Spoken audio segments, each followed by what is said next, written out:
Okay, welcome back to this last panel of the symposium, this fabulous 6 days. Has it really been 6 days?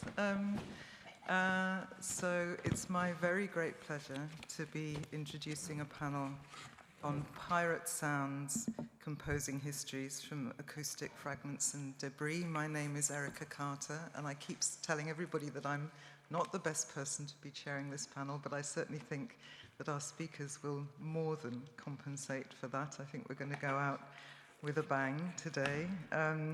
We're moving back now from questions of voice and speaking up or out, but also the silences in between speaking and writing and what doesn't get said, and the mistranslations that happen in speaking, to archives of music and sound, and specifically to modalities of musical expression that turn to the archives of Black music and sound to compose histories from acoustic fragments. I was reminded when I was preparing for this panel of a much earlier critical work on Afro-diasporic music as a form that plunders Black cultural archives. Over 30 years ago, let's go back to a critical archive now, in 1993, Paul Gilroy wrote about musical idioms including American jazz, Jamaican dub, British two-tone, and so on, in which segments from the music of Black Europe, the Caribbean, and the US were remixed in the idioms of the distinct cultural space, the African, European, Caribbean, US American, Atlantic cultural space that he terms the Black Atlantic. So Gilroy's writing, as many of you will know, about late 20th century Black arts movements in film, visual arts, theatre, music, and so on that shape what he calls Black vernacular culture.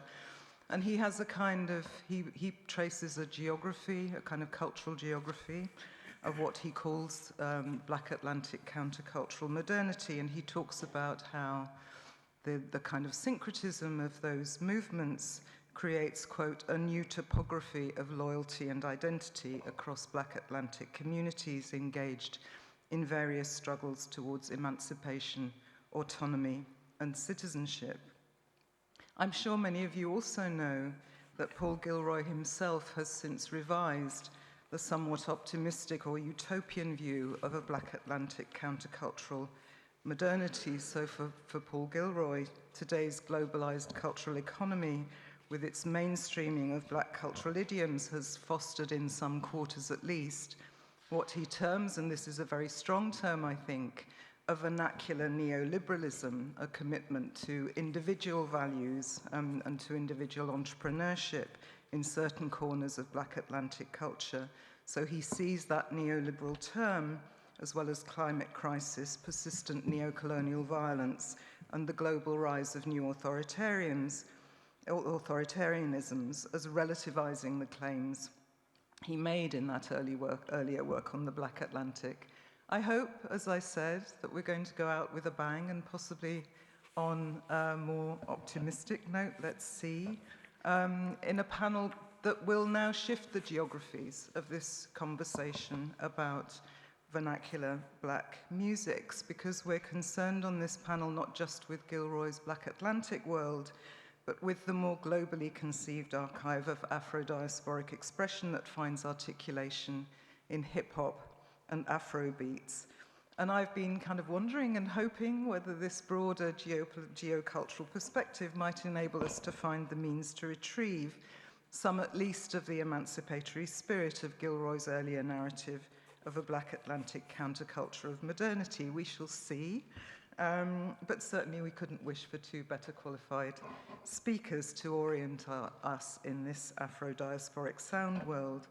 Our first speaker will be Tom Simmert, who recently, but very recently, I hope Vincenz has taken note of this, another doctor, completed his PhD on Tuesday, I believe. It was, so many congratulations to Tom.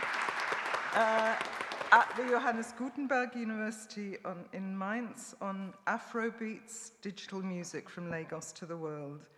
Tom has research interests in popular music and dance as digital cultural practices, specifically in West and South Africa, and he'll be talking today about pirate media and YouTube archives in Nigerian music.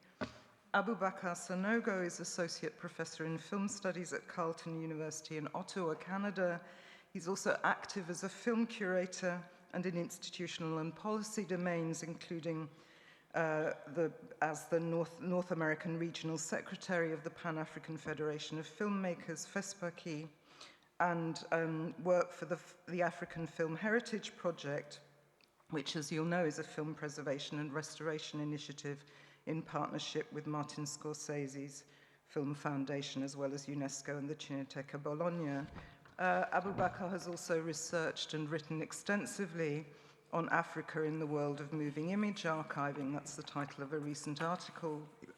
I won't go into the extensive archive of Aboubakar's writing at this point, because today he's going to be turning to musical archives and speak on hip-hop's remediation of what he will term the African Emancipation Library. So I'd like to ask Tim now to take the floor. Thank you, Tom. Sorry, so sorry.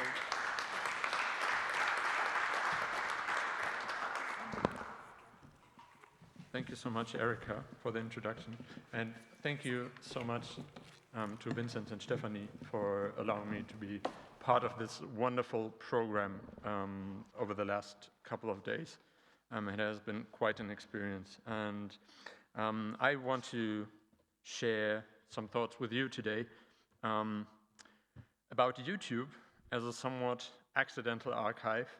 We can discuss how accidental, for pirate media aesthetics in Nigerian music and music videos, following the ideas that Brian Larkin formulated somewhat 20 years ago, almost 20 years ago, and hopefully expanding upon them a bit.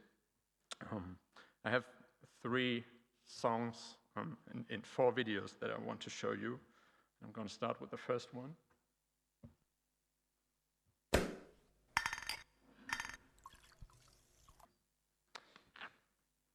So this was an excerpt from the song Call My Name by the boy group Star Plus, which was released in 2004, just 1 year before YouTube began asking users to broadcast yourself.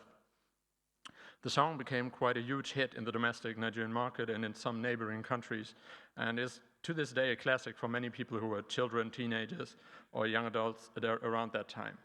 The video that you saw was uploaded to YouTube in 2008, not by the group or the label, but by the YouTube channel NigerTube TV, one of many suppliers of videos and content to the net that are not directly affiliated to the producers of said content. It's difficult to tell the source of the actual upload, the source video, but the video we see and hear here offers a considerably low resolution of 240 pixels and a sonic bit rate of about 50 kilobits.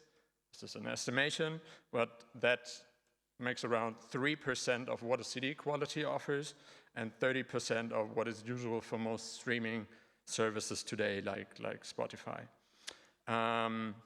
However, and I'm not sure how many of you heard that bit rate, but there's basically lots of the high frequencies are filtered out and more distorted than the low frequencies. And speaking of distortion, in addition to this low bit rate, there's also quite a drastic distortion in this song, which lets us assume that the file has been copied or uploaded in a way where at some point a high level of gain was introduced, resulting in an overdrive of the audio signal.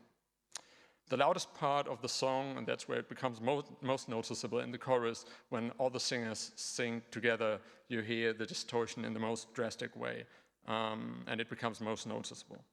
On Friday, Sonia Companini already presented her wonderful framework about archival noises, and I think the song shows us how reproduction noises are ingrained, or how reproduction ingrains the noises inherent both to the carrier medium and the devices needed for playing and recording into the copy while it's being reproduced.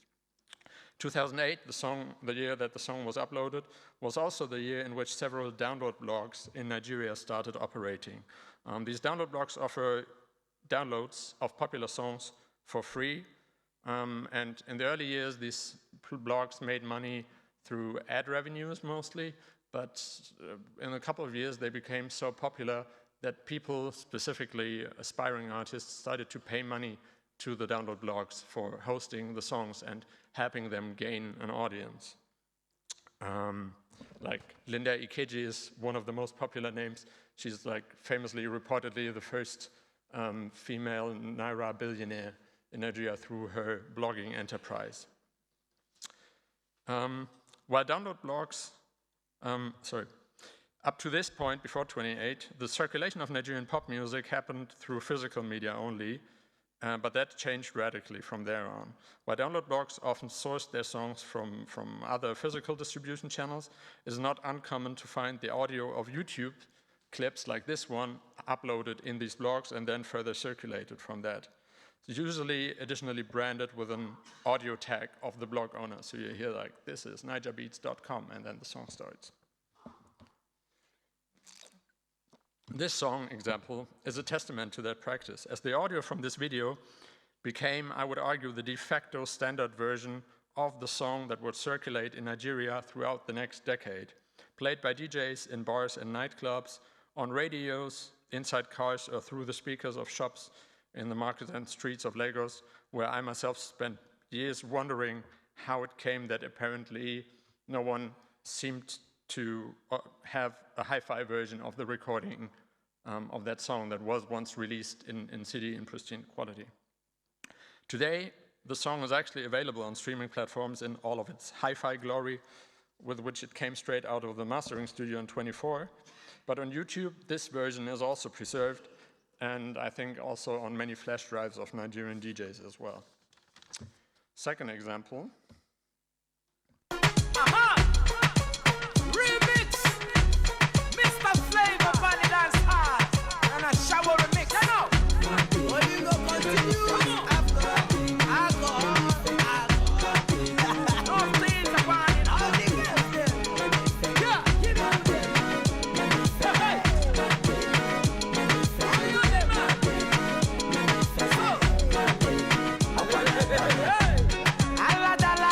Go. Ife bala baba go. Omo wanya na miale. Eburu bada. Baby, baby, fire they go. All the boys sit down colo. And they want some porokotom. She con the pium. Waka waka, baby. Uru, baby. Kona, baby. And I go tell my mama. And I go tell my papa. Go tell and say, you be waka baby, you be chuku baby, baby sawale, sawale, sawale.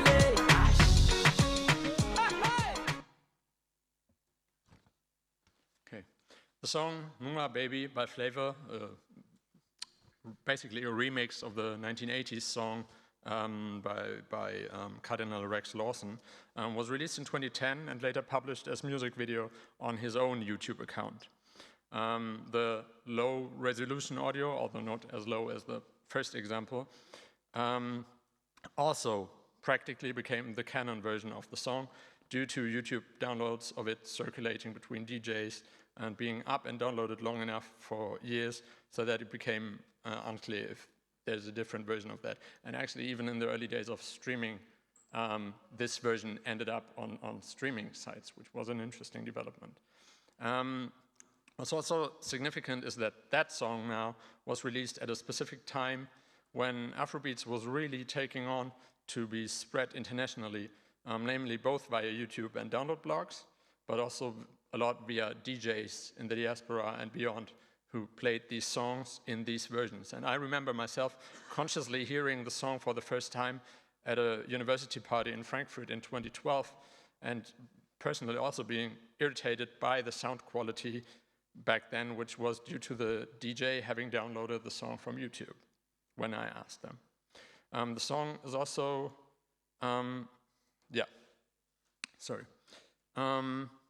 so I'll quickly jump to the third example.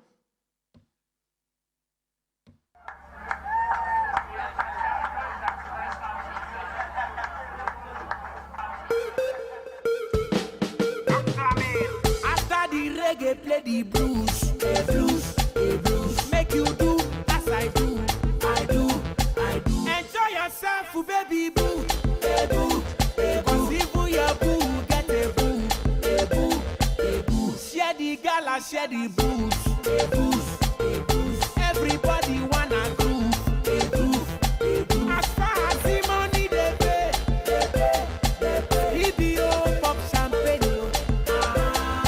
Baba si bad the way them the boo, boo. It doesn't know catch the bull, boo.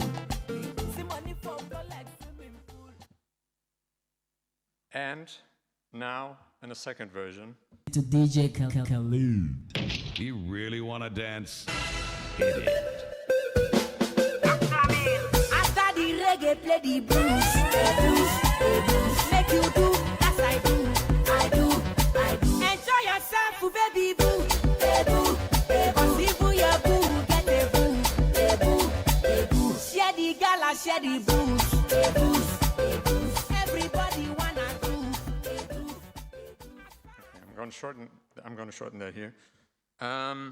So the song Reggae Blues by Harry Song and others was released in 2015 and was published on YouTube as a video in high definition at a time when Nigerian labels had begun to work with the Abu Dhabi-based distribution company Vivo, which for the first time now also included fixed modes of monetary compensation for providing that content on the platform and getting a share of the ad revenue.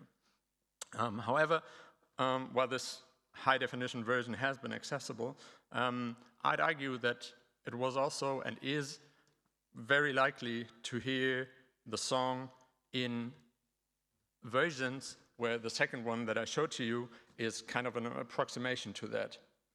In the context of a DJ set, the song is drastically sped up, specifically as a song that was a bit slower than many other popular songs of the time. So it was sped up to fit the rest of hits to play in a DJ set, which doesn't only affect the tempo, but also the pitch of the instruments and the voices. You hear in the first verse, a very smurfified version of the voice of the singer. And there's a hint of overdrive often introduced by sending the song through a mixer with high gain levels before recording the DJ set. In nightclubs in Lagos, additional distortion is then often introduced by speakers, which are not just pushed up to the maximum, but have been pushed up to the maximum for years, making them distort even at moderate levels. All of that overlaid with sound effects coming from the DJ's arsenal. So this is a less clear-cut case, I'd say, than the first two songs for me, since it is not a particular version that has become the standard, but again, it's examples of various degrees of distortion and overwritten information through a shared practice of DJing and reproduction. Ultimately, though, raising the same question as the first two examples, what is work? Is there a work? Who's the author, and is there such thing as an original? Now, I'm aware that these questions, to me, at least in 2024, don't appear very original, but nevertheless, I think they are raised by these examples, and they are quite difficult to answer. The same goes for the question of legitimacy for uploading, downloading, re-uploading, and spreading all of these songs in their various versions, which is why I want to turn to Brian Larkin in terms of just, again, offering my thoughts to that. In his 2008 book, Signal and Noise, Brian Larkin has written at length about the inherent properties of what he refers to as pirate media, stemming from a Nigerian film and music industry that, quote, has pioneered new film genres and generated an entirely novel form of reproduction and distribution that uses the capital, equipment, personnel, and distribution networks of pirated media. Nigerian videos are a legitimate media form that could not exist without the infrastructure created by its illegitimate double, pirate media. And the same, I argue, goes for the Nigerian music industry, the background of Afrobeats and its global distribution. Before distribution happened online, it happened through channels that had been existing basically since the 1970s, the networks of marketers whose main business for decades was the illegitimate manufacturing and distribution of films for the whole of West Africa, And as Larkin says, quote, nearly all of those who might be described as pirates were at the same time involved in the legitimate duplication and sale of media. So they became the backbone of the northern Nigerian film industry, then of Nollywood, and also of the early Nigerian music industry, none of which would ever have completely have purely official distribution channels. Larkin himself turns to Ravi Sundaram, who in 1999 argued, relating to Indian media ecology, that informal processes in this environment should be seen as a pirate modernity, a mode of incorporation into the economy that is disorganized, non-ideological, and marked by mobility and innovation, which I think relates to what Erika has begun to talk here. The digital transformation of Nigerian music distribution has not changed, but rather reinforced this messy stage in which we cannot speak of a formal and informal economy as two distinct beings. Over the past 16 years, YouTube and download blogs have been used likewise in more or less legitimate ways as physical pirate media. On YouTube, the uploads by official artists or labels compete with these other versions and stand next to them, for example. And they became the basis for further dissemination, these YouTube clips, for some of them more legitimate, some less legitimate, which is why we could perhaps think about them as a sort of post-pirate media. Piracy, as Larkin says further, like all infrastructural modes, has distinct material qualities that influence the media traveling under its regime of reproduction. Piracy imposes particular conditions on recording, transmitting, and retrieving data. Constant copying erodes data storage, degrading image and sound, overwhelming the signal of media content with the noise produced by the means of reproduction. Pirate videos are marked by blurry images and distorted sound, creating a material screen that filters audiences' engagement with media technologies and the new senses of time, speed, space, and contemporaneity. In this way, piracy creates an aesthetic, a set of formal qualities that generate a particular sensorial experience marked by poor transmission, interference, and noise. Again, while Larkin's descriptions refer to analog media, I think my example shows that at least throughout the first decade of the digital transformation, it was not less shaped by the material conditions of its infrastructural modes. YouTube afforded people to upload videos at a time where this was far from a common thing. Together with these download blogs, it became a digital echo of the previously dominant physical infrastructure for disseminating music, and in all of its messiness when it comes to questions of legitimacy, intellectual property, ownership. Likewise, it played a major part in enabling the rapid rise of the new music industry and its global popularity, but also gave means to the people who wanted to take part in this, to listen to it, both on the domestic and the international markets. All of that through the mediating capacity of these post-pirate media.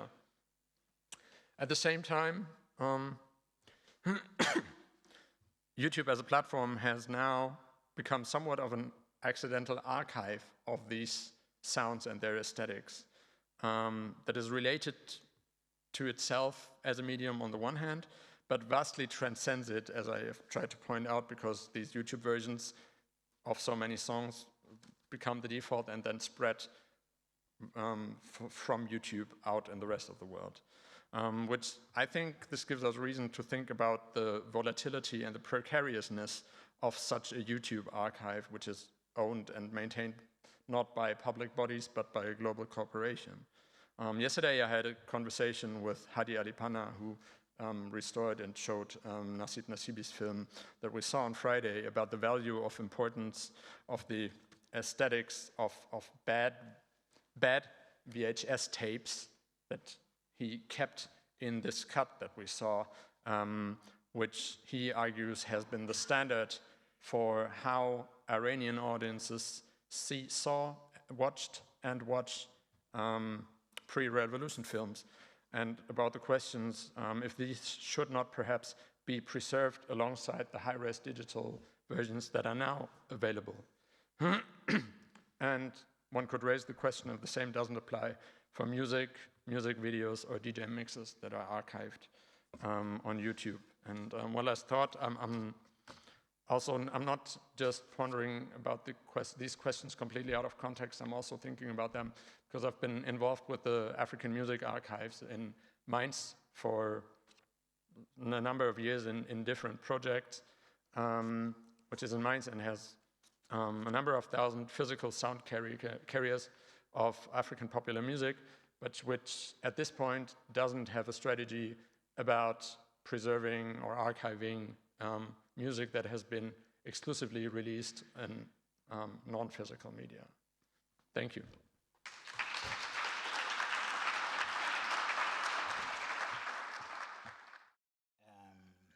Thank you for coming. It's a pleasure for me to be here today to take part in person. I think I took part via Zoom, once, in this event called Archival Assembly, which I consider to be a beautiful space, really, for the production of discourse on the archive. I would like to thank Vincent and Stephanie for really inviting me to come here. There was no guarantee until a month ago, but I'm very pleased to be here. I don't come to this city often, so it's a pleasure as well to be here. I'm glad to have come, I should add. I've met wonderful people and listened to, obviously, brilliant presentations. I should probably project my voice a little bit. Okay. So the title of my presentation is How Hip Hop Repurposes the Archive, Didier Awadé's Président d'Afrique. So I'll try to frame my presentation a little bit and then play a few, many clips, I hope. Many clips of the album. Okay. So in many discussions around what I refer to as cine-archival studies, the significance of sound does not seem to be as prominent as needed. In light, of course, of the centrality of sound in all manners in which we experience our lives. It appears that even in our older discipline of film studies itself, the sonic has taken long to attract the attention it deserves. This is partly why I think this conference is important in terms of attempting to address that problem, in view of potentially recalibrating the situation. Indeed, I think the sonic is arguably one of the oldest technologies humans have conjured in order not to separate themselves from everything that has happened to them, that they have initiated or participated in bringing into the order of existence and into creating that very order. Yet in many of the classical written, drawn, spoken texts that have reached us over the years, phrases like, in the beginning, there was the word. In the beginning, therefore, there was sound. History may have proven that the orature has been and remains one of the most sophisticated archival technologies ever created. Capacious as it is to not only envelop narratives and events, actions and inventions, thoughts and affects, but also to consign them to our memory from generation to generation to generation. So in Africa, of course, the figure of the griot comes to mind, and other subjects as well, devoted to the sophisticated art of the cultivation and transmission of memory, were, of course, invented to that effect. Indeed, language itself may well be, I'm going to try my best German here, may well be the archive of the human. It is accessible, it's democratic, it's practicable by all, it's inventable, it's reinventable by all, it is flexible, it's shapeable, it's fluid, it's flowable, it's capable of inciting, suggesting, evoking, eliciting, provoking, soothing, destroying, annihilating, consigning, confining, making us feel small, but also making us feel big. It's simply an extraordinary and arguably an unsurpassable archive owned by all social and cultural formations around the world, affirming their sameness as well as their difference from those and the world around them. It is hard, I think, to properly assess what humanity owes to this infinite archival technology of the sonic. Have a look at the incredible significance of the simple gesture that many European philosophers have posed in positing simply, in the second half of the past century, this rather, in fact, simple problematic. What would we learn if we were to analyze and understand everything around us, visible, sonic, tactile, etc., as if it were a language? If we could argue that even this intervention has yet we could argue that even this intervention has hardly exhausted the possibilities of our exploration of this fabulous archive of the sonic called language, which also doubles, in fact, as an archive of the visual, indeed of all the senses, the thoughts, and the feelings. So in other words, some of the implications of this edition, certainly, of this gathering are immense, and it asks us to reconsider the immense epistemological implication of centering the sonic in its multiple incarnations, through speech, through music, through song, as archival technologies. It has thus been heartening to listen in the past few days to presentations where the voice, speech, song, music, where the oral with an O and the oral with an AU are fitted to such an extent. So, my own presentation will be concerned with one of the sub-themes of this problematic. That is, the gestures whereby a sonic genre by excellence, which is hip-hop, appropriates, activates, reactivates, actualizes, and reactualizes the primarily sonic archive of what I refer to as the African Emancipation Library, or archive, that exists, that is conceptual, although not entirely physical, sometimes not physical at all, or infrastructural in the literal sense, but also has elements of the intangible and the immaterial, to use the language of UNESCO to that effect. Okay, so hip-hop as an archival technology and art form. It's not always that we think of hip-hop as an archival technology, and indeed as an archival art form, yet it has become one of the democratizing, I refer to it as a technology, underprivileged youth who, in order to, is it back and forth now? Okay. Who, in order to sing their own blues, so to speak, initially in the giant metropolises of a post-industrial world, so imagine, yet they managed to contaminate an entire planet, of course, using the infrastructure of globalization, I think that Erica was talking about, the entire planet, and overtaking many other musical forms in order to become, in many ways, the soundtrack, definitely one of the major soundtracks of the late 20th century and early 21st centuries. As is often the case, it's an archive born out of scarcity, not out of material affluence, creatively and artistically foregrounding elements of the bodily, such as speech, of course, rap, song, dance, among other things, in order to ensure that their experiences of life on this earth can be counted against the powerful who would rather dump them into the dustbins of the historical.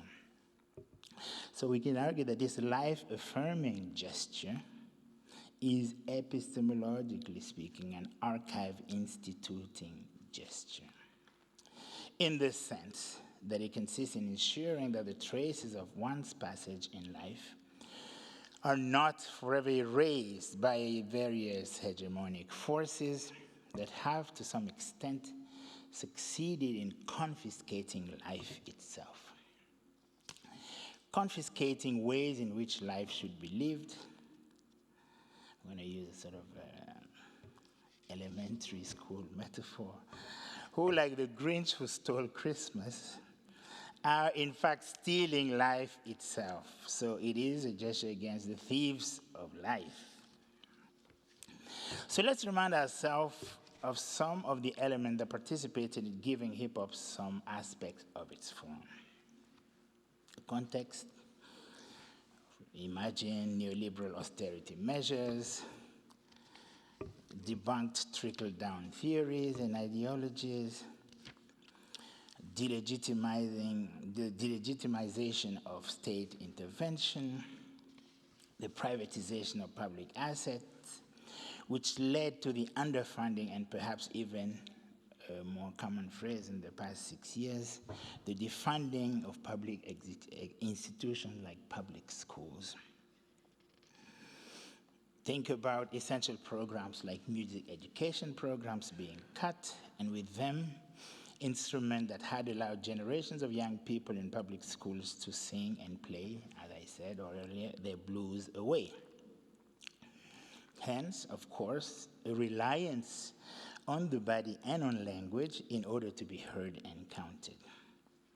DJing, the invention of sampling, the recuperation of the entelechy of supposedly dying turntabling technologies by making them do what they were not conceived for doing, or using them against the grain, as it were.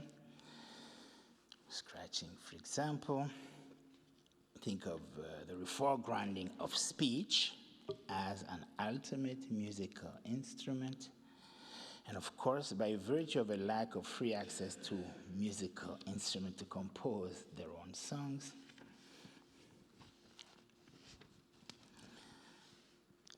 so pausing and other archive instituting gestures or using or rather sampling pre-recorded music and indeed reaching into the deep recesses of the musical archive, sometimes of the vocal archive, to compensate for and complement the primarily electronic percussive beats that they were conjuring. So in other words, it may be argued that elements of the medium specificity debates of hip-hop, if there were one, multiply partake in a certain sense of the archive. To archive one's life through the creation of new artistic forms, centering elements of the bodily, the deployment of the resources of speech and spoken languages, themselves already technologies of the archive, to record, consign, and commit their experiences to memory, the use of pre-existing music, so the musical archive, as a supplement or complement to both potentially limited or shortchange instrument playing abilities, but also, of course, to more easily interpolate their listeners into their archival project. Now, coming now to the African Emancipatory or Emancipation Library or Archive. The term library in African Emancipation Library was, of course, inspired to me by Congolese philosopher Valentin Mudimbe, whom I'm sure you all know, who coined the term the colonial library. Beautiful summarized in the following term by a colleague of mine, University of Toronto, Zubairu Y.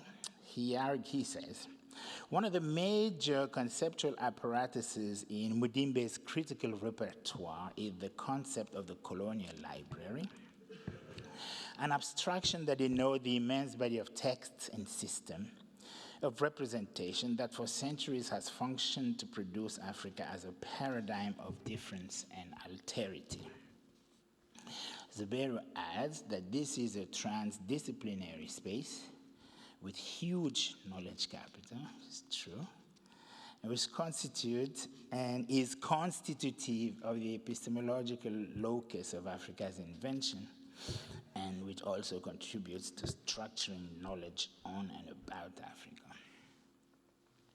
Well, for me, I consider the African Emancipation Library as a counter-archive to the colonial library. It is indeed an ensemble of thoughts, actions, feelings, initiatives, institutions, speeches, texts, written, unwritten, recorded or insufficiently recorded, or remembered, or foregrounded, sometimes are deliberately repressed or concealed, that partake of a combination of political, ideological, cultural, social, economic, and epistemological nature and texture, aimed at the liberation of Africans and people of African descent from various modalities of dominance over the past, I would say, at least 500 years. It is almost an ipso facto the library and archive that participates in the liberation also, of course, of the world and of humanity itself. Because if Africa is free, humanity is free in some way, at least certainly the level of freedom would have augmented significantly. So it takes us back, of course, to Atlantic slavery. I think you're mentioning the Black Atlantic. And depending on the terms of discursivity that we set, we may even go all the way back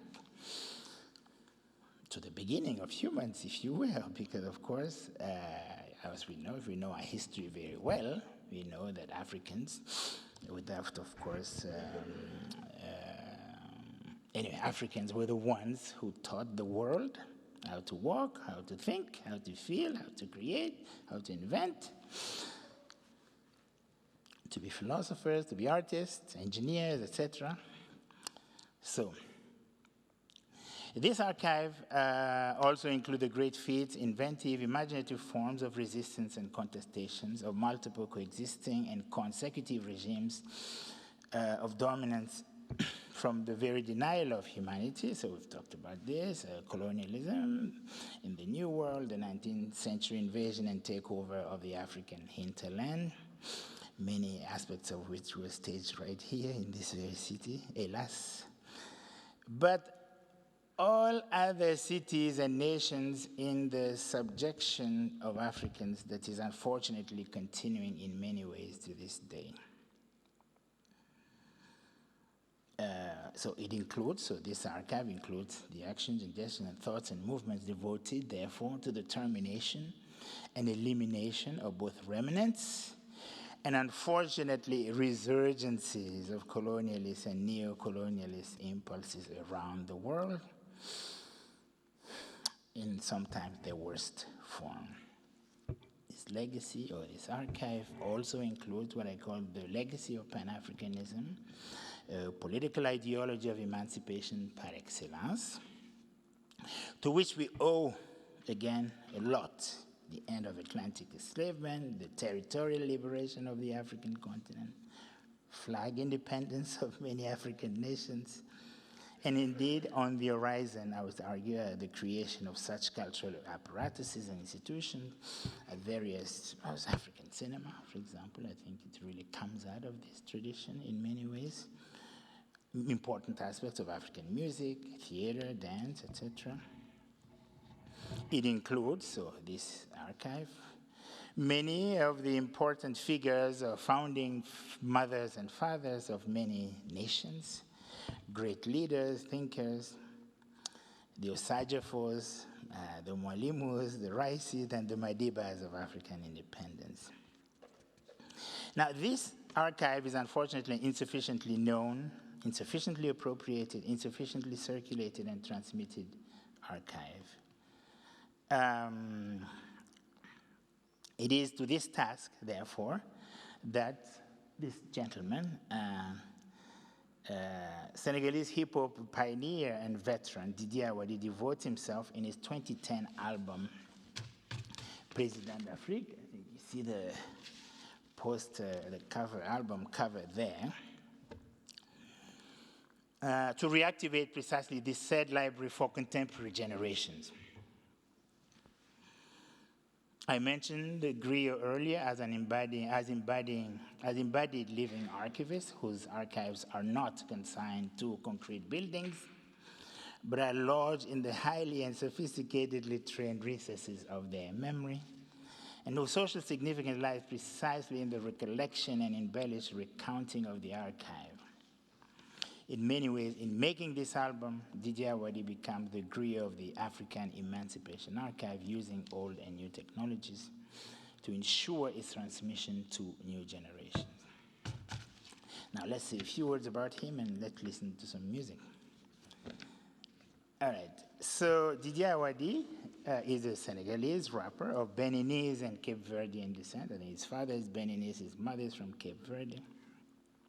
His biography itself embodies 3 countries, which speaks to a quasi-autobiographical predisposition to embracing a Pan-African ideology. He's part of the generation of young Africans who saw hip-hop come to Africa in the late 70s and early 80s to offer a language, as I said before, with certain segments of the youth could express themselves in breakdancing and rapping, articulate their concern in opposition to earlier generations. He started his very first hip-hop group as early as 1984 at age 15, but he would really be best renowned for his first period, for co-founding the legendary group called Positive Black Soul, PBS, in 1989 with his colleague Dagi T, who called himself the Funky Fulani, so to speak. So my first encounter with their music, obviously, is with the single Bullfale, I don't know, the very first single one, which they did in multiple versions with a bass-line sample from the OJ's classic For the Love of Money, if you remember. So PBS was particularly admirable because their work included lyrics in Wolof, in Fulani, and other African languages. They also legitimized African musical instruments in the world of hip-hop. I think of the tama, the djembe, the balafon, the kora, the Fulani violin. Actually, I'd like to give you a sample of one of those. This is clip, sorry. No, please. Clip 4, please, because I want to illustrate. Sorry? Clip 4, yeah. So this is one example. Yeah! This is one example of the African violin being set up there.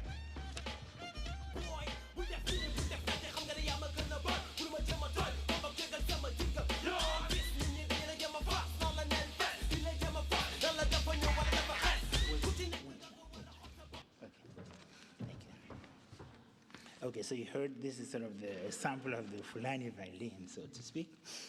Okay, very good. So they disbanded in 2001, and it was only in 2010 that, of course, I re-encountered, at least Awadi now as a solo musician,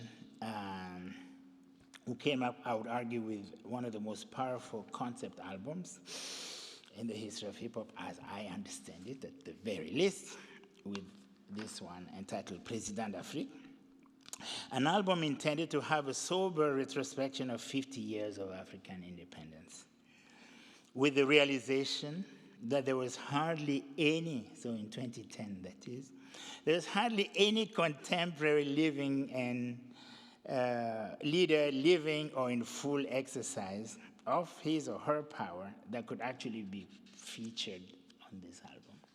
Think about this. And so the project was thus to see what to celebrate if the contemporary was not particularly inspiring. So the choice was made to go back into the archive, therefore, and to propose an offering that is in line with other musicians and artists. Sorry, where am I? We are other musicians and artists who are men and women of memory in the African world. Since I don't have too much time, I was going to also play you sort of the genealogy of the genre that he involves in. I should play it, you think? Okay, so she said I should play it. She's the boss. So clip 2, please. Clip 2 and then clip 3 in that sequence. So if you can just pause, if you can pause 1 second. So these two genealogies, in the sense that we are very fortunate, I have to say, to have the reggae music tradition as probably one of the most beautiful archives of African emancipation. I think anytime we doubt really about Africa, because I think that's so hard. So when you listen to reggae, you're like, okay, we can survive. We'll go through this, right? And so if you go back to, so I should go back. So here, so Steel Pulse, for example,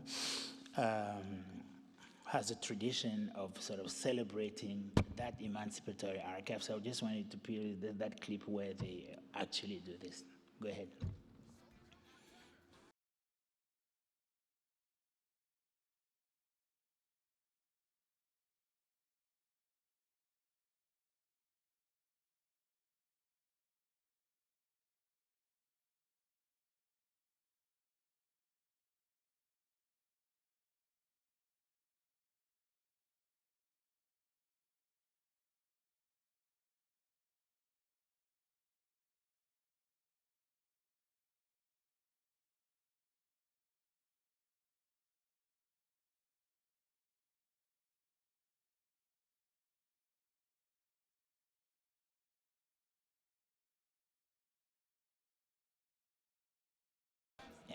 So if we go to the next, also a very short excerpt. This is, of course, in its African version from Cote d'Ivoire. Tiken Jah Fakoly also has that segment where he also, in the song called Folly, or Fuli, meaning greetings or tribute in a way to the martyrs, so to speak. If you can play it. It's his.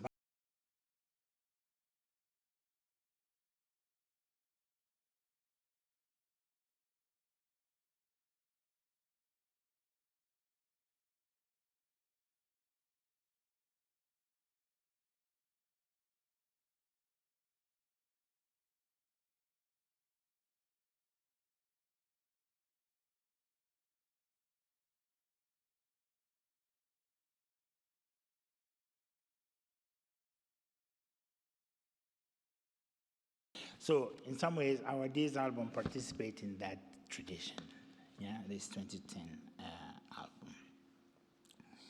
Now, let's just look at the album very quick, and then I'll present a few songs, or as many songs as possible, depending on what the masters of the room tell me. So, first of all, from a structural standpoint, this album, so Président d'Afrique, to go back, am I going down now? Okay, going up. Come on. Okay. This album, therefore, consists in the following. So a sonic, sometimes audiovisual vocal sample of a major African and Afro-diasporic leading figure, primarily in the political field. Think of presidents, prime ministers, but also actually in the cultural and intellectual field. So for our day, a president is not only somebody who really manages the affairs of the state, but an intellectual could be a president in his mind. So think of Sheikh Anta Diop, for example. He's a fantastic African historian, probably one who everybody in this room would know, Frantz Fanon, as an African head of state. Think of Aimé Césaire as a head of state,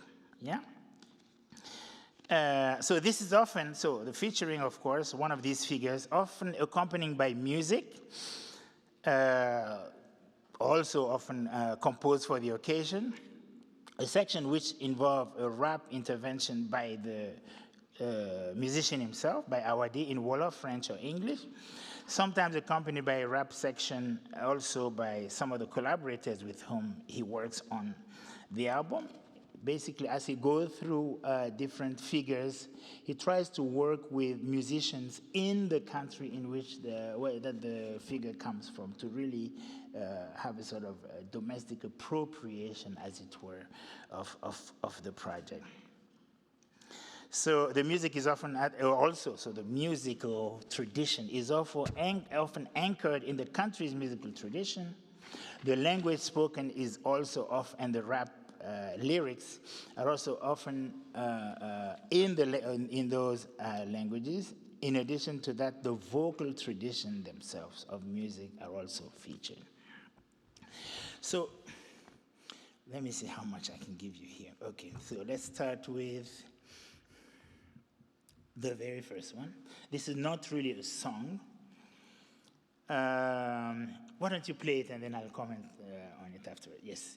Now I'm talking about... Yes, thank you. Qui n'est pas capable d'assumer sa révolte. Before that, you can come back. There's the sound right before it. L'esclave qui n'est pas capable d'assumer sa révolte ne mérite pas que l'on s'apitoie sur son sort. Cet esclave répondra seul de son malheur s'il se fait des illusions sur la condescendance suspecte d'un maître qui prétend l'affranchir. Seule la lutte libère. Now, this is not, of course, a song per se, but it really represents the umbrella theme of the album. It consists of 2 audio clips, as you heard, A Lion's Roar, and an extract of a speech by Thomas Sankara, who's a former president of Burkina Faso. The Lion's Roar, of course, relates to the often repeated phrase in Africa, according to which Africans must be in control of their own narratives. Yeah? It's the idea that the tale of the hunt has often been told from the perspective of the hunter, and that it is now time for the lion to have their own version of history. And of course, Sankara, of course, here tells of the sort of master-slave relationship, according to which the master will never liberate the slave, but therefore that the slave must liberate themselves, and that only through struggle does emancipation come. So emancipation is the fruit of struggle. Okay, I'm going to skip a few because I don't want to also abuse too much. Let's go very quickly to also, we're now starting a sort of Africa tour, so to speak, of the leaders.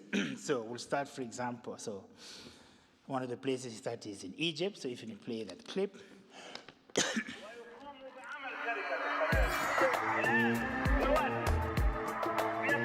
شركة القناة المصرية مش شركة القناة الأجنبية. قاموا دلوقتي ليستلموا شركة القناة ومرافق شركة القناة ويديروا الملاحة في القناة اللي بتقع في أرض مصر.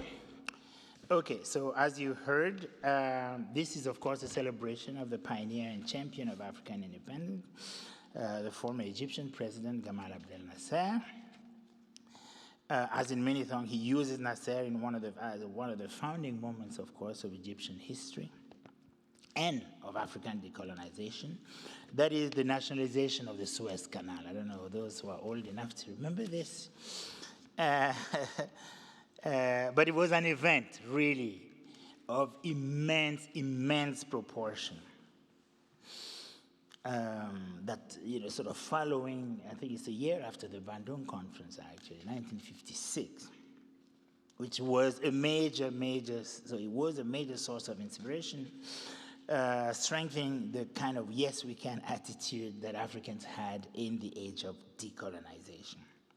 It involved, of course, Nasser deciding to nationalize the canal, and of course the repercussions that sort of he faced. Yeah, so the attack by France, by Britain and Israel, a collective attack to actually assassinate him and, of course, have a regime change. It didn't work out. Okay, let's move on to the next one.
whole thing. It's very sad, actually. So this track opens with a speech, in fact, a presentation by Aimé Césaire, who, as you remember, wrote one of the most powerful indictments to colonialism.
Wherever colonialism exists, the creative power of the colonized people is destroyed. So in order for the colonized people to recuperate the full immenseness of their creative potential, they must simply and unequivocally get rid of colonialism. That is the center of the argument. It's called colonialism and culture. Now, in the hip-hop, you would have heard some words of Creole in it. It's a group of more reggae musicians, really, from Martinique and Guadeloupe, who actually do a beautiful job because they also provide something of a bibliography of Aimé Césaire. So if you know his bibliography, from Discourse to Notebook of a Return to the Native Land, his poems, his writings on Toussaint Louverture, and so on, are all really beautifully featured. Next. I'm going to now cut as much as I can. Okay. Okay. Go for it. They are praying for the failure of this conference. I think you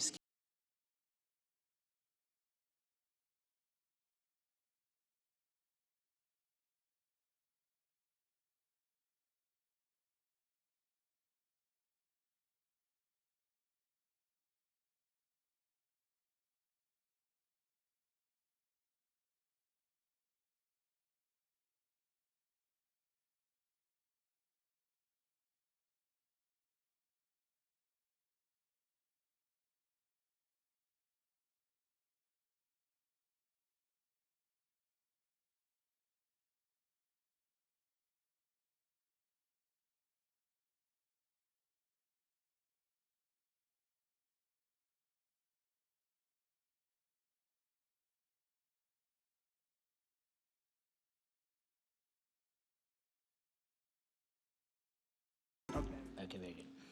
Okay, so the title of this track is, of course, Une seule origine, so one origin or the same origin, with a solemn voice of the Senegalese historian Cheikh Anta Diop,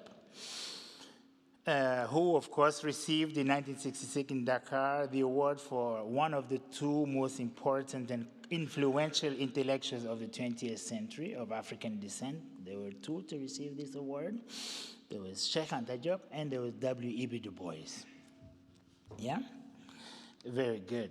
Here, he argues, of course, that humanity has one and the same origin, and that fact should, of course, be a factor creating harmony among human beings, not hatred. And he defends, of course, his thesis, according to which, as the title of the book indicates, Africa is the cradle of humanity, and that it was a black pharaonic Egypt that taught Europe and the West, again, he uses the term, that gave them all the elements of civilization. Yeah?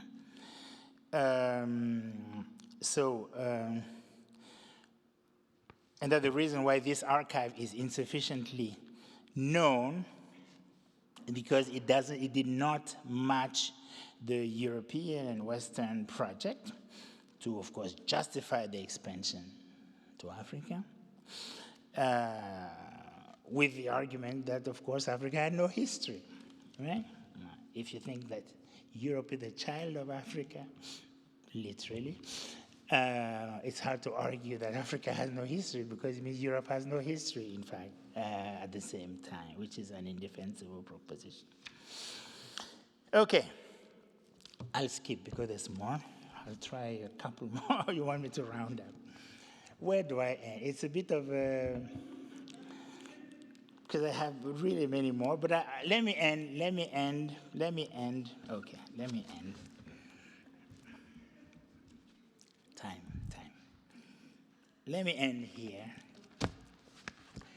And then if we have time, I could play the rest. I really want to. I worked a lot on this. Okay. All right.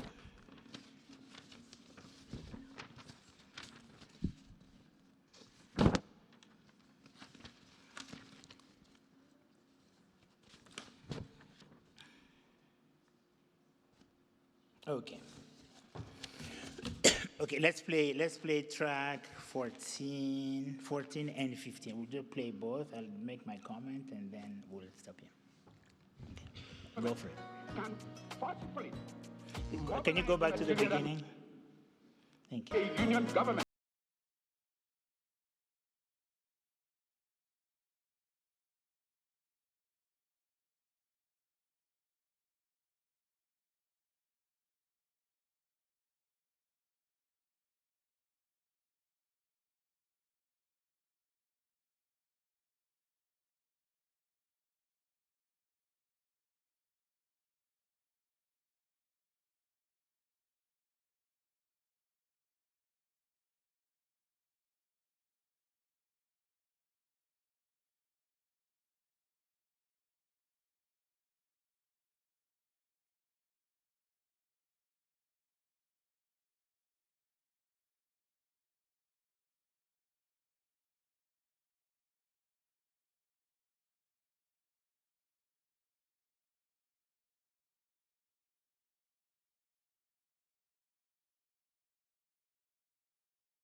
Africa. There and then in 1963, so this speech is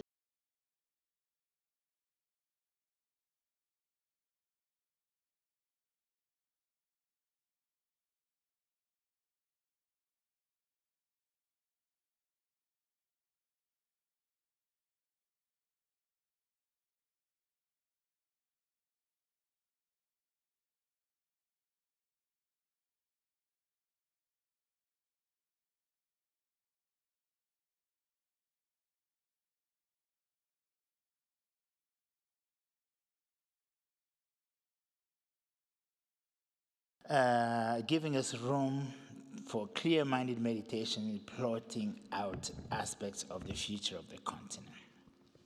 So to conclude very quickly, one of the things that one realizes in terms of this album, and indeed the hip-hop genre itself in Africa, is that its practice of celebrating certain aspects of memory can sometimes constitute or partake in the unfolding of the world historical.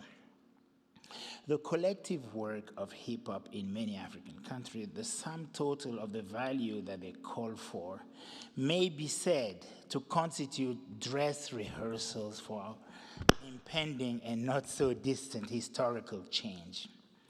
For example, in countries like Burkina Faso or Senegal, they have hip-hop, I would argue.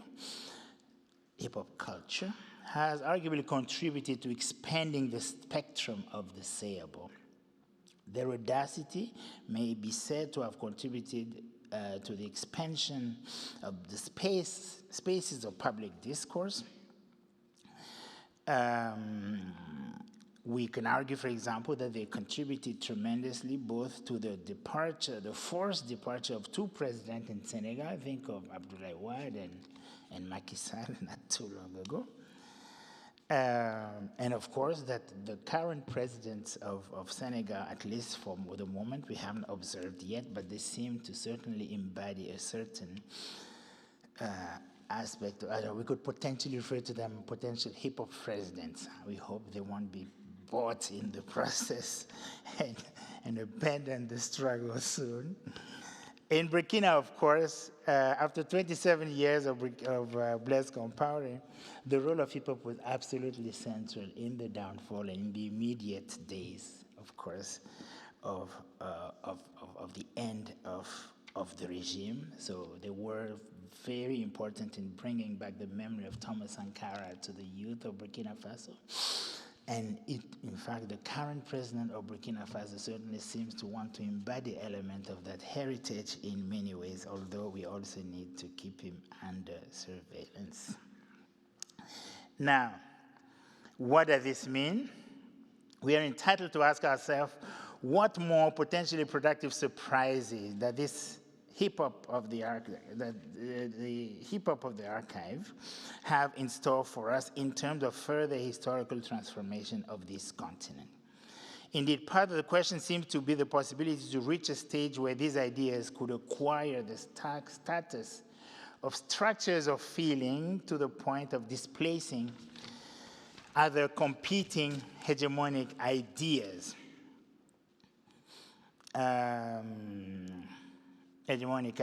Now, I would like to conclude. I did one last sentence. So in pursuing this tradition, at least what this album has tried to do, certainly brings to mind one line from a very famous film that some of you would have seen, Hansworth Songs in 1986, which goes as follows, that this album and these meditations, as it were, these are for those to whom history has not been friendly, I think they say. For those who have known the cruelties of political becoming, those who demand in the shadows of dying technologies, those who live in the sorrows of defiance, those who live among the abandoned aspirations which were the metropolis, let them bear witness to the ideals which in time will be born in hope. In time, let them bear witness to the process by which the living transform the dead into partners or in struggle. I think that's probably what also this what he's trying to do here. So I'll leave it there. Sorry for taking way too long.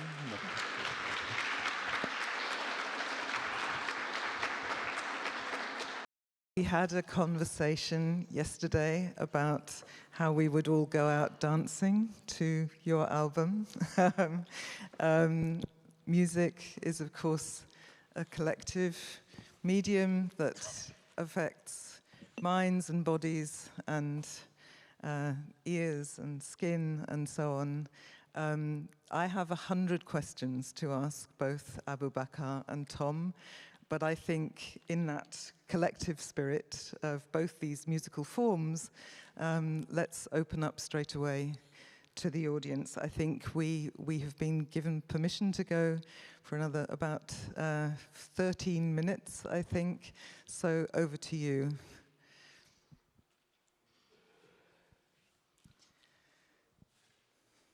Ni Kwate. Yes, my brother Aboubakar, you really jogged my memory. I have a vivid memory at the age of 4 in 1948.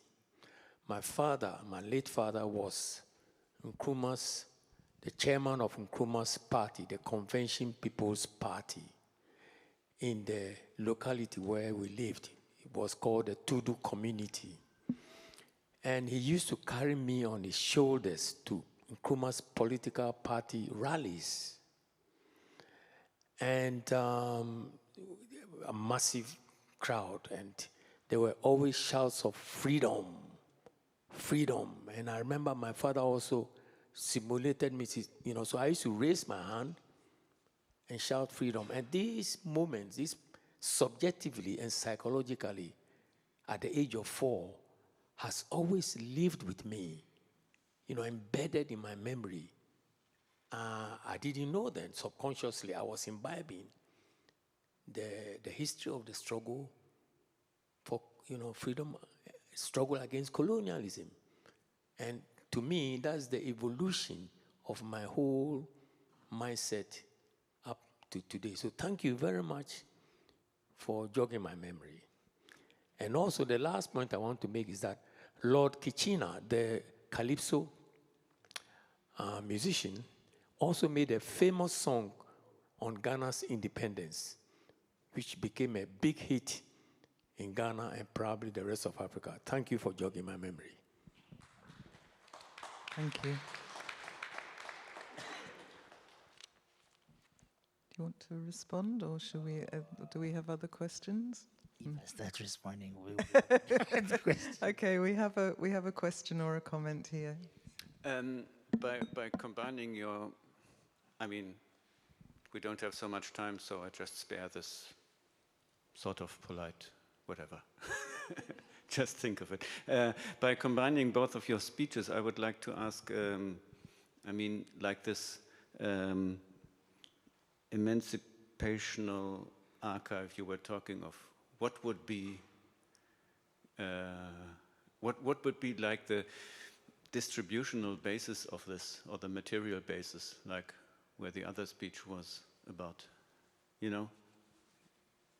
That was my question, sort of.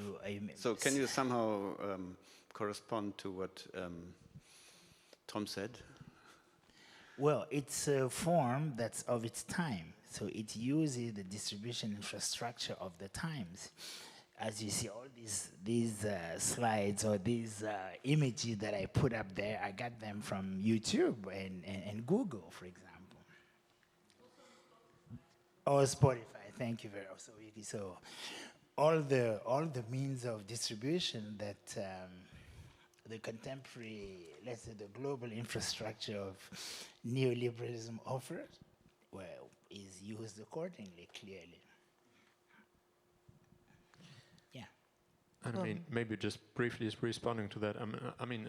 I thought some of the songs you shared with us showed beautifully,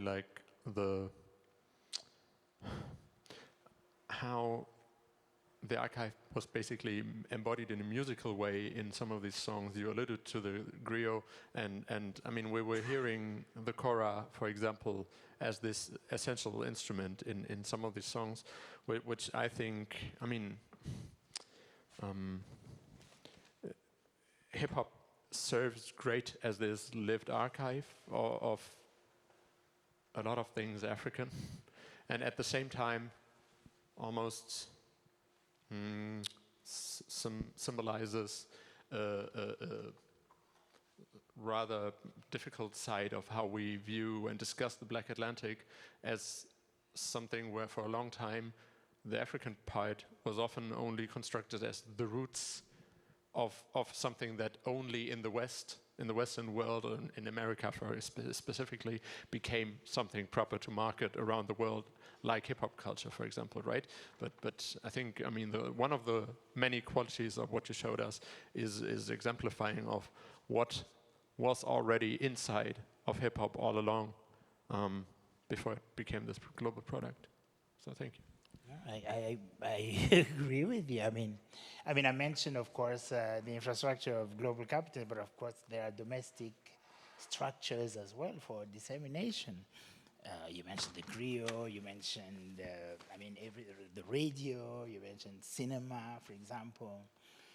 One of the very first, in fact, hip-hop group that I've seen to have actually archived some lines of an African film is Positive Black Soul. I remember when Simmert made his film Geloa in 1992. They were the first to sample this line. I was absolutely, of course, positively surprised to see that. So yeah.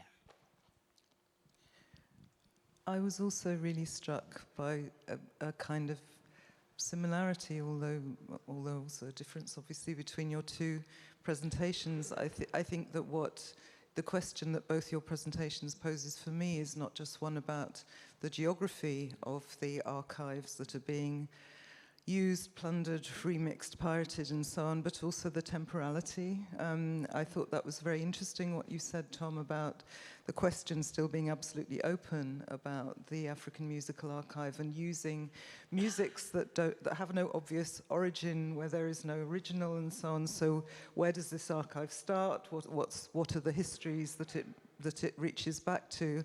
And similarly, I mean, you took us right back to the pharaohs, Aboubakar. So I think there is a question about, I think we've been talking about archives of modernity, I think, throughout this conference, but you've also sort of rather extended or amplified the temporality of those archives through oral traditions, or actually through the sort of ambivalence of the digital, where does it all start? And where does it take us? And how does it collapse temporalities also? I don't know whether you have anything to add to that or comments. No, I mean, modernity is obviously not so modern, as you know so well. Modernity is historical, and many aspects of the history that constitute modernity comes from much further down into history. If you listen to Sheikh Anta Diop, for example, that clip shows, of course, that the European historians who were, of course, partaking in the manufacture of this modernity took a particular, or performed a particular gesture of the modern gesture, actually, of removing Egypt from Africa, right? Of tying it up to the Middle East primarily from a historical standpoint, because it was inconveniently located in Africa. Right? If Egypt is in Africa, and if ancient Egypt is, of course, that cradle of humanity and of civilization, then the modernity project hits its head against the wall, because the modernity project is a Janus face project. It is at once colonial and technological, right? And so we cannot, in fact, separate the two. Tom, do you have a comment? So much, and then at the same time, I'm not sure. I mean, archiving and storing things only makes sense in my understanding if we have the considerable, the needed amount of time to then sort these things and to do something with them, right? And not just create a pile, which often in history has been what has been done, right? And I mean, thinking of COVID, which I remember COVID also as a time where every conference happened online and was then saved and archived for whatever purpose, right? Which depending on, anyway. But yeah, I mean, we are likewise in a situation now where more and more music and film and media of any type are produced and published and distributed in different formats and resolutions. And I mean, this transcends all of this, right? But it's challenging, and I think it gives us a need to think and talk about ways how to deal with this more, what the adequate curatorial and archival practices are to deal with this development, because I don't have an idea. Any ideas or comments from the audience? Yeah, we have a question or comment here. I don't have any alternative, but I also don't like term piracy in these situations. Same here. Because, for example, in Iran, we do not have access to any form of legal platforms that we can listen music, watch films, or buy books, anything else, because there is several obstacles in the way. For example, movie, first Iranian regime banned the movie, so we have to use VPNs. Then if we go beyond that, there's American sanctions that may force movie to ban Iranian IPs. And then if we go beyond that, there is payment walls that are very hard to bypass. Then if we go beyond that and pay very high price for a subscription service of movie, then we are in the all constant fear of maybe they find out we are from Iran and they ban our account. So, and throughout, and in Iran, there is a culture of distributing artistic films, commercial films, in websites and in Telegram channels even. And this is a way of distributing culture. And a lot of film critics, a lot of really scholars, everybody relies on those. So term piracy is a bit, but I don't have any alternative for that. So maybe a call for searching any alternative term in this situation, in this kind of countries, for this kind of distribution. Maybe it would be a very nice idea. Yeah, try to respond shortly. It has been argued that that piracy as a term is not just normative, but actually war talk or conflict. Like it's basically in the word included is the whole position of an industry, of a culture industry, and the seeming opposition to that, and the one that attacks and steals from this industry. And and also Brian Larkin, for example, uses the term, but makes clear that it's for him merely like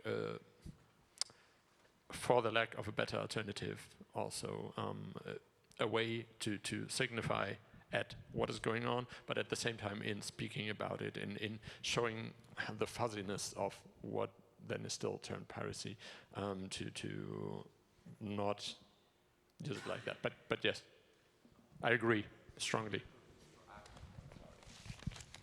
And for recent independent films were being made underground and distributed in other countries, like Jafar Panahi, Rasulov, Ali Askari. In the case their film do get distributed in this way, not by themselves, but eventually they end up in these channels and websites. They were very welcoming to this fact that I know my film will not have the chance of a legal distribution in cinema, so I'm welcoming this way. Please watch my film, please comment, and I'm really happy to now this film being made available for the audience. So this is that, from the artist's side is also these kind of distribution things are welcomed, mostly. I think also on the subject of circulation, we need to start circulating differently. I would very much like to have had that party, and perhaps we can continue that spirit as we move on to a tour of the cinema, the new cinema, and the new premises next door. I'm sorry we didn't have more time for this discussion. I think there's an awful lot that has come out here, which has been incredibly generative or has reflected back on the discussions that we've been having about sound and music as forms or as elements of audiovisual media that explode the temporal and spatial frameworks that we're perhaps used to employing in thinking about cinema. I hope that recirculation, rethinking, recalibrating, I know it will continue beyond this session, but I'd like first for you to join me in saying a very big thank you to both of our speakers for terrific presentations. Thank you.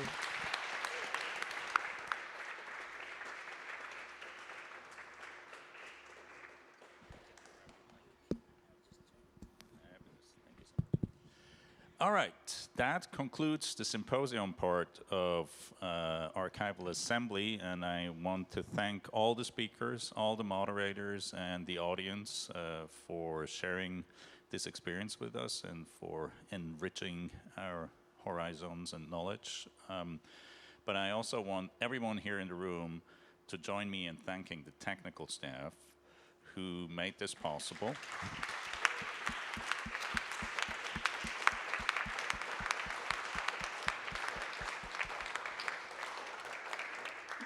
Academic conferences normally include, and it's a feature not about breakdowns, disasters, non-functioning files.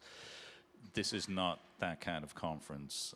This has been an extremely glitch-free and professional job, so thank you very much. And we'll get a chance to thank the entire crew later. Now it's time for the archive tour for those who want to go on it, and Stephanie will say something. Thanks, Vincent. Thank you also, Vincent, for the collaboration on this, and everyone who is here and not here anymore. And of course, this very wonderful last panel that we just had. So the archive tour is just for those who haven't seen our archive yet, and our future cinema. The archive is actually right here. I mean, not exactly, but almost over there. And for those of you, you can just follow me who would like to join the tour. I think Markus is also somewhere. We will show you the space. And then go over to our future cinema arsenal, which is right there. But I just want you, for those of you who come with me for the tour, make a note of this black hole. You know, we are in a former crematory. This used to be the mourning hall. One of them, the other one will be the future arsenal. And this is an elevator, actually. So here would be the ceremony, and then the coffin would go down. And during the tour, you will see the other side from downstairs. So you just follow me. But once again, thanks so much. This was an incredible event, and Vincent just said everything went so smoothly. I remember the very first Archival Assembly. I think we started with a delay of 1.5 hours or more because nothing worked. So we have really improved, and we look forward to welcome you back in 2 years from now, 2026, because it's going to be a biennial from now on for Archival Assembly 4. And if you have anything to comment on this edition or previous editions, or suggestions, ideas, questions for the next one, we would appreciate it if you just let us know, because we work on this collectively. This is really a collective project coming out of our amazing network that is constantly growing. So please approach us, become part of the Archival Assembly, or stay part of the Archival Assembly. And once again, to all of you, for this wonderful closing. And a huge vote of thanks to Stephanie and Vincent for this symposium. It's been terrific, and I know how much work goes into this, so thank you so much.